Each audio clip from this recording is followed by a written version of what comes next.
Hello friends, இது எங்கள் தாத்தா பாட்டியோட ஃபேவரட் மட்டும் இல்லைங்க, என்னோட ஃபேவரட்டும் கூட.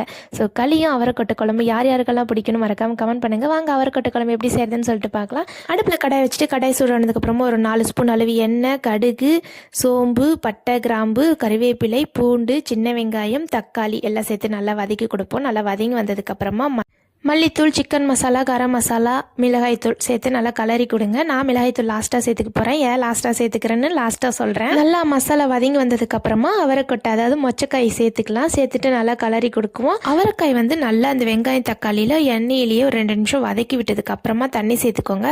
நான் சாதம் வடித்த கஞ்சி இருந்துச்சு. ஸோ அதில் கூட இன்னும் கொஞ்சம் தண்ணி ஆட் பண்ணி சேர்த்துட்டேன். நீங்கள் நார்மல் வாட்டர் கூட ஊற்றிக்கலாம்.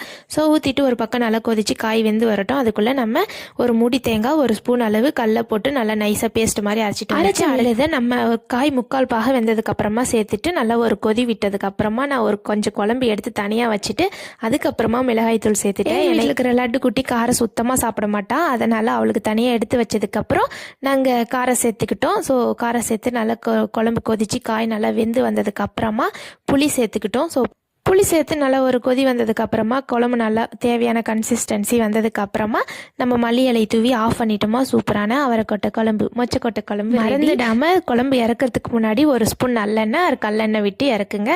நல்லா மணமாக இருக்கும் குழம்பு. ஸோ சுட சுட களி அவரைக்கொட்டை குழம்பு. ஸோ இதை நல்லா களியை போட்டு நல்லா குழம்புல முக்குன்னு முக்கி அவரைக்கொட்டையோடு சாப்பிடும்போது தேவாமிர்தமாக இருக்கும். ஆனாலும் எங்கள் வீட்டில் ஒரு ஆளுக்கு பிடிக்கல.